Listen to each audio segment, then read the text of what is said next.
You are now watching KG Channel. Hello and welcome back. Ito na po ang mga maiinit na balita. Alden Richards nakuhanan ng reaksyon sa kanyang panayam noong second anniversary ng Bingo Plus.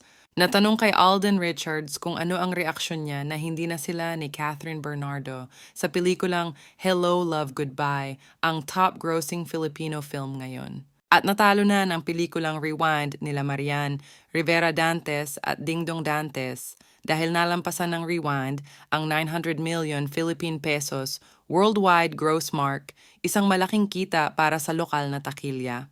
Ang pumapangalawa ngayon ay hawak ng Hello, Love, Goodbye 2019 sa kabuwang kita na 880 million pesos.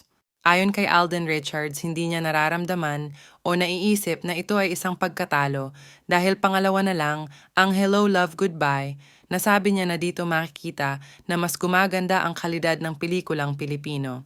Isa itong magandang dahilan para ang mga producers at mga filmmakers para gumawa pa ng quality films. Ganun kasimple, kapag pinakita natin na maganda ang isang proyekto, tatangkilikin po talaga siya. I'm very proud for Kuya Dong and Yan, and of course Star Cinema and Direct May for being to produce another piece from their cinema. Parang it really encourages producers and actors like me na tara gawa pa tayo ng magaganda kasi talagang, yun lang naman po ang hinihingi ng Filipino audience, something worth watching. So let's give them that. Let's not deprive the Filipino audience of the things that we are capable of doing. Dagdag pa ni Alden. Diyan nagtapos ang kanyang reaction sa isyong ang pelikulang Rewind na ang top-grossing Filipino film ngayon.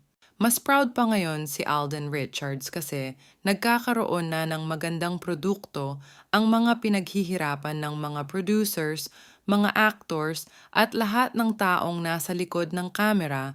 Ninanais din ni Alden na sana makagawa pa at tuloy-tuloy ang paggawa ng mga dekalidad na pelikulang Pilipino. Marami naman ang natuwa dahil napakagaling sumagot ni Alden at alam daw niya ang mga sinasabi niya sa mga interview na pinapahintulutan niya. Marami din ang pumuri sa kanya dahil hindi ito deadma sa mga reporters at lagi siyang nagpapaunlak ng panayam sa tuwing nakikita nila si Alden. Hindi man nila ma-interview ng matagal dahil abalang tao si Alden Richards, ngunit sinisiguro naman niya na nagbibigay siya ng panahon para sa kanila at sa kanyang mga supporters. Kaya marami talaga ang humahanga sa kanya dahil napaka down-to-earth na tao si Alden. Nakakatuwa din daw siyang panoorin at pakinggang kung siya ang nai-interview dahil wala siyang pinifilter. At transparent din siya sa mga projects na ginagawa niya ngayon at hindi siya madamot magbigay ng updates para sa kanyang mga fans. Samantala, namataan rin si Alden Richards sa wake ng nag-iisang Miss Jacqueline Jose. Mahalaga si Miss Jacqueline Jose sa maraming mga artista dahil sa kabaitan niya. At isa si Alden Richards ang naka-experience na makatrabaho ang veteran actress at best actress sa Cannes Film Festival Awards na si Miss Jacqueline Jose. Ayon kay Alden, ay pinasalamatan niya ito dahil itinuring itong parang tunay na anak nung magkatrabaho sila sa TV series na The World Between Us.